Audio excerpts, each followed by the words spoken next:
Cette semaine est riche en actu IA avec la conférence NVIDIA GTC 2026.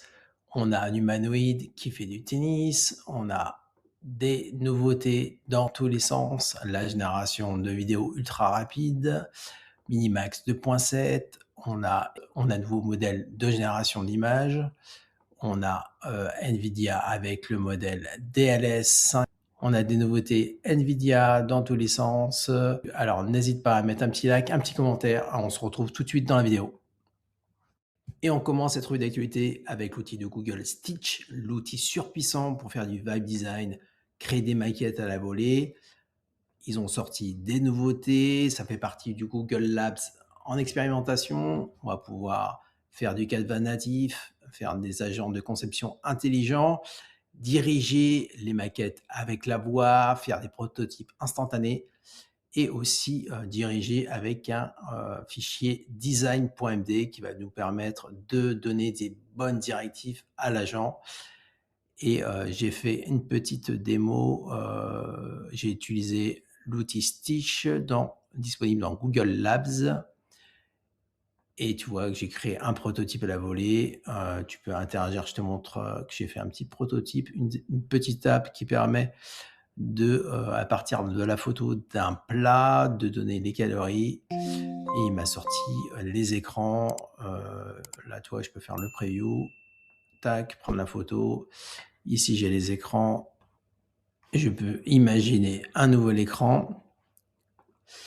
Et je peux, par exemple, dialoguer avec lui. Je te montre ici, tu vois que j'ai fait un prototype. Ici, toi, je peux voir là, si je veux éditer, je clique sur éditer. Je peux dire que cet écran-là, je souhaite connecter un nouveau écran. Ici, je peux du coup faire le calorie résulte ou définir d'autres actions, ajouter des connexions.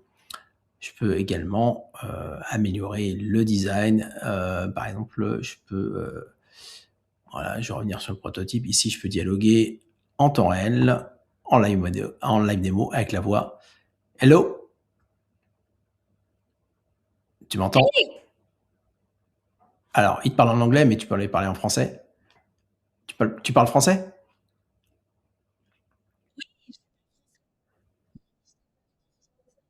Bien. Super. Fais-moi une nouvelle version un peu plus fancy de ce que j'ai.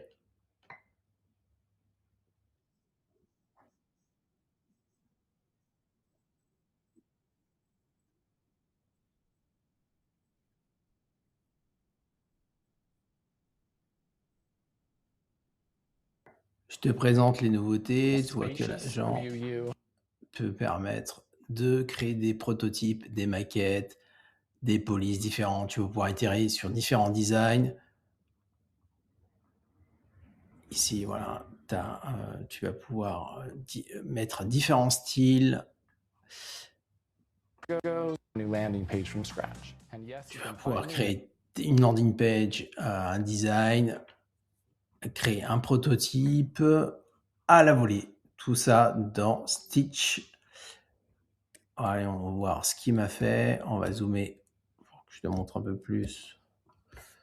Voilà, il m'a zoomé. Donc là, il m'a fait un style. Il m'avait fait ça, les maquettes. Par exemple, ça, je peux lui dire fais-moi une version plus épurée.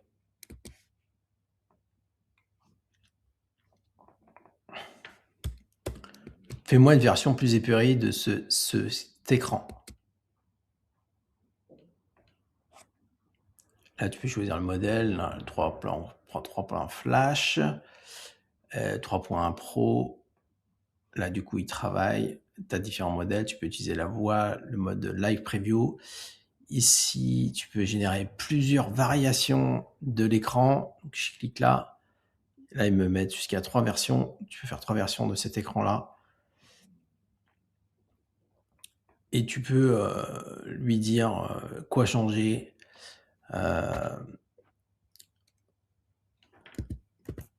Change design. On va lui mettre tout simplement ça.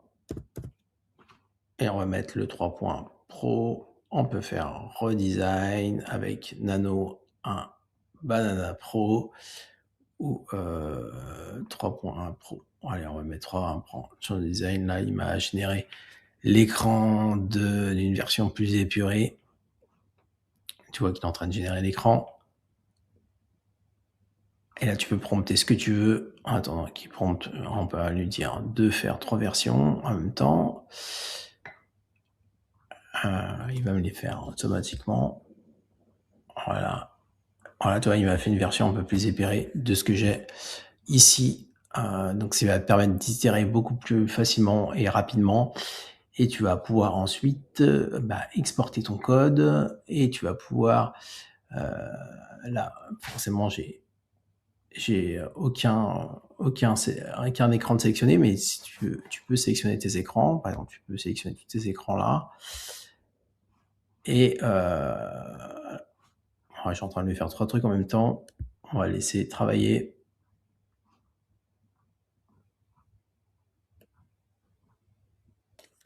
Alors, il m'a fait une nouvelle version, un peu plus épurée, avec un nouveau style. Tu vois, par exemple, je veux récupérer ces écrans-là et les insérer automatiquement dans Visual Studio. Tu vas pouvoir faire le complément. Il suffit pour ça de sélectionner.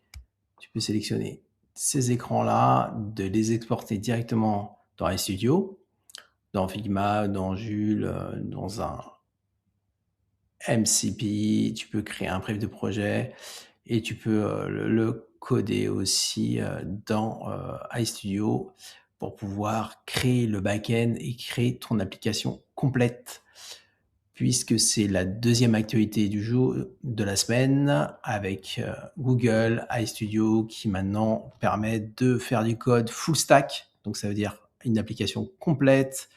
On a le front, les maquettes réalisées avec Stitch et tu vas pouvoir le faire de manière complètement en autonomie avec Google iStudio, qu'ils ont sorti la nouveauté avec la possibilité d'ajouter une base de données et d'authentification. Donc, ils ont ici, tu vas pouvoir ajouter database. Donc, dans l'écosystème de Google, tu vas pouvoir utiliser des composants qui sont déjà codés, qui sont déjà implémentés dans Google iStudio.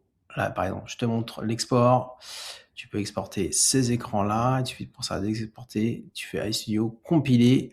Ça va compiler et ça va te générer toutes tes maquettes, ton point HTML, tes images. Et là, du coup, il te crée aussi crée-moi une application à des écrans qui ressemblent à ça. Vous pouvez créer des liens dynamiques, il te crée, et là, après, tu n'as plus qu'à build et il va te créer ton application. Et voici ce que m'a construit Google iStudio. Il m'a construit la timeline. Ici, j'ai bien le profil. Je peux faire un capture, tu vois, qui m'a conservé la caméra. Par contre, je peux pas quitter l'écran. Bon, tu vois, je peux étirer quand même sur l'écran. Je peux voir ici l'historique de mon application. C'est pas mal. Dis-moi en commentaire ce que tu en penses. On passe à l'actualité avec NVIDIA. NVIDIA avait sorti sa grande conférence de l'année. Jensen Huang a présenté les dernières nouveautés de NVIDIA. Il y a les puces. NVIDIA accélère avec l'acquisition de Grok 3. Ils ont sorti leur modèle Grok 3 LPX intégré avec les puces Grok, puisque maintenant tu sais que NVIDIA a racheté la techno, les puces ultra rapides de Grok, qui vont permettre d'avoir des temps de réponse très rapides et une latence très faible sur les systèmes agentiques. Au niveau de l'IA agentique, on a Jensen Huang qui a présenté NemoClaw, donc le concurrent de OpenClaw. C'est une version d'OpenClaw. Donc OpenClaw, c'est le projet open source qui permet de contrôler ta machine en totale autonomie, mais qui est ultra permissif, aucune sécurité. Là, tu vas pouvoir le déployer pour les entreprises. Donc, c'est vraiment dédié pour les entreprises. Avoir des garde-fous, des passerelles, des politiques de sécurité et de confidentialité des données. NVIDIA a aussi annoncé le DLS5 qui permet d'améliorer les images de jeux vidéo en photo plus réaliste en enrichissant des pixels. Tu vois qu'en fait le modèle est nettement supérieur au niveau des caractères, des précisions. Tu vas pouvoir l'activer ou le désactiver, c'est vraiment à la demande. Beaucoup de réactions sur Twitter, des anti-IA qui effectivement parodient cette avancée technologique avec des mèmes. Voilà, je te laisse regarder ça. Et ce qui m'a fait sourire, c'est le tweet d'un Minecraft avec une photo réaliste. Alors, ils annoncent ça pour la sortie, je pense en automne pour GTA 6. Tu vois qu'en fait, jouer avec des photos des acteurs plus réels, ça te donne vraiment une immersion plus intéressante. De toute façon, tu pourras le désactiver ou l'activer. Dis-moi en commentaire ce que tu en penses. Microsoft a sorti aussi son modèle d'image, le modèle texte ou image MAI de Microsoft qui rentre dans la course des éditeurs, enfin des outils de génération d'images avec un photoréalisme et un détail qui rivalise avec les modèles de Gemini 3.1 Flash et d'OpenAI, où là, dans le modèle Arena, il arrive en 3e position. Karpathy, je te le présente plus, c'est un chercheur ancien d'OpenAI, ancien aussi également de Tesla. Il a créé un visualiseur du marché avec des données américaines sur 342 professions, avec 143 millions d'emplois aux États-Unis. Et il a représenté les données avec le déclin des emplois, 34 millions donc en rouge. Les carrés représentent les différentes catégories d'emplois et de jobs aux États-Unis. En vert, c'est quand c'est en croissance. En rouge, c'est quand c'est en déclin. Donc, on peut voir aussi les métiers qui sont impactés par l'IA. Alors, ce qui est intéressant, c'est que tu vois qu'en fait, les logiciels, les développeurs sont une perspective d'emploi de plus 15%. Donc, c'est pas en déclin. Et, ici, du coup, il a fait une exposition sur l'IA. Tu vois que les développeurs sont le plus impactés avec 9 sur 10. C'est leur métier qui est en transformation. Aujourd'hui, un développeur qui n'utilise pas l'IA sera rapidement dépassé. C'est pas forcément qui va perdre son travail, mais que c'est une exposition du travail qui est différente, qu'il faudra s'adapter, on va dire, pour survivre. Voilà. Et tu vois qu'en fait, il y a beaucoup de métiers à haute valeur ajoutée, de code blanc, toi, accountant, auditeur, qui sont impactés par l'IA en croissance. Tu vois qu'en fait, ici, aide au domicile, très peu impacté par l'IA, mais qui est cette exposition. Ici, tu peux aussi voir le prompt qui a été donné. Donc, c'est vraiment à titre d'indication et de prédiction, mais qui ne reflète pas forcément la réalité du futur. Ça donne une indication. Je te mettrai évidemment le lien dans la description. Et on passe à l'actualité des robots avec l'atteinte un projet open source qui permet d'entraîner un robot à réaliser des gestes sportifs. Et là, l'exemple donné, c'est avec des données entraînées sur du tennis. Là, on le voit entraîner, donc là, il arrive à faire des échanges avec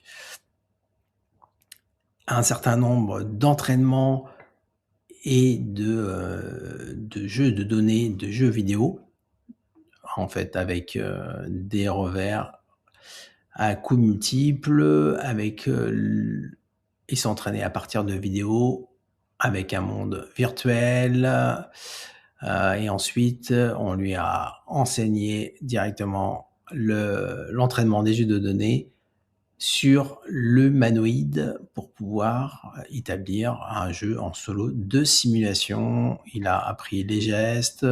Bon, pour l'instant, ça reste basique, mais ça reste quand même un progrès significatif et tout ça, c'est en open source.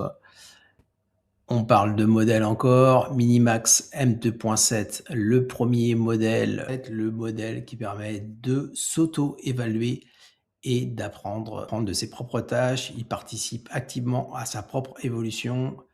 Le modèle M2.7, c'est le modèle le plus rapport qualité-prix pour 0,5 centimes au million de tokens. Il est capable de créer des systèmes d'agents complexes et d'exécuter des tâches de productivité très élaborées en s'améliorant lui-même. Et tu vois qu'en fait, au niveau des benchmarks, il est très proche des modèles de frontière, GPT-4, GPT-5.4, Opus 4.6 et pour un rapport coût token très très faible, je crois que c'est 50 centimes par million de tokens, ce qui est vraiment très faible, donc ce qui permet d'avoir un modèle, un rapport qualité-prix pour piloter des agents de manière autonome à faible coût. On passe à l'actualité de la vidéo avec un modèle ultra rapide, Dreamverse, qui va permettre de faire de la fast vidéo. Je te présente la démo. Et ça, c'est un modèle open source, mais par contre, il te faudra une machine puissante où tu peux louer sur le cloud, puisqu'il te faudra un modèle B200 avec énormément de RAM. Je te présente la démo. Okay, buddy, we got to figure out where this thing goes. Là, on lui demande... What? Not here? Là, on va lui demander de transformer l'homme en femme et le petit bonhomme Okay, buddy, Le we chat. gotta figure out where this thing goes. en dog. Not here? Là, on va lui demander de transformer l'homme en femme et le chat en chien. Tu vas voir que le rendu, tu vois, c'est Okay, buddy, we gotta figure out where this thing goes. on est sur du quasiment temps réel, entre 4 et 5 secondes pour pouvoir régénérer la vidéo.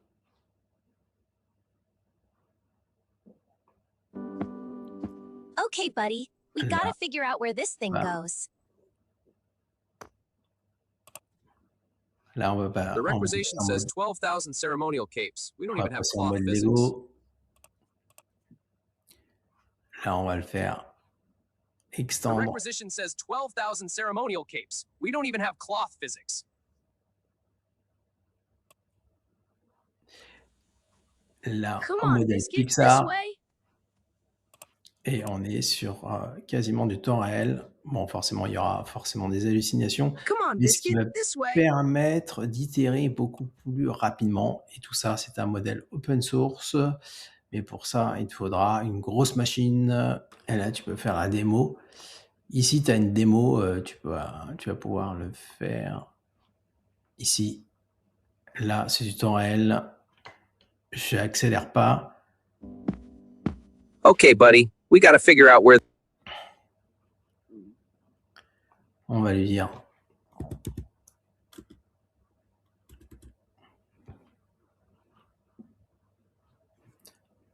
transforme le chat en koala et l'homme en femme.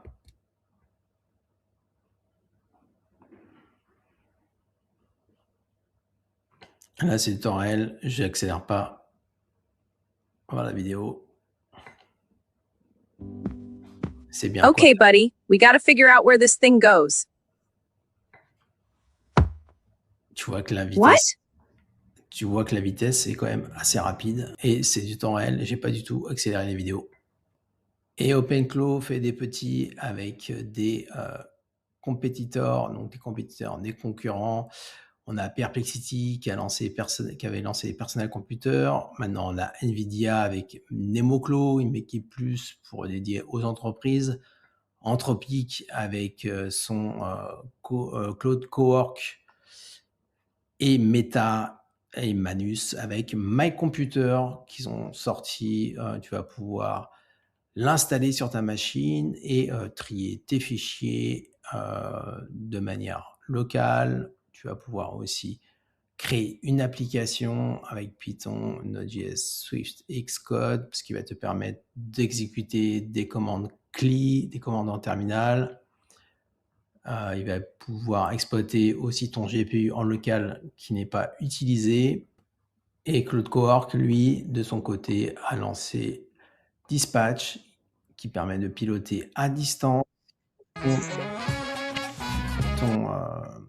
ton ordinateur en lui demandant, par exemple,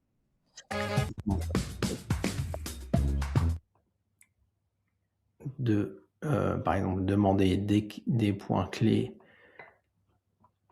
sur ton ordinateur à distance. Voilà, il a accès à ton dossier, il va pouvoir te répondre avec les points clés et te les redonner directement sur ton téléphone portable, puisqu'il aura l'accès à ces données-là.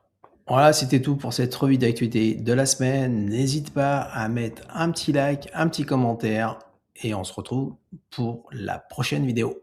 Ciao!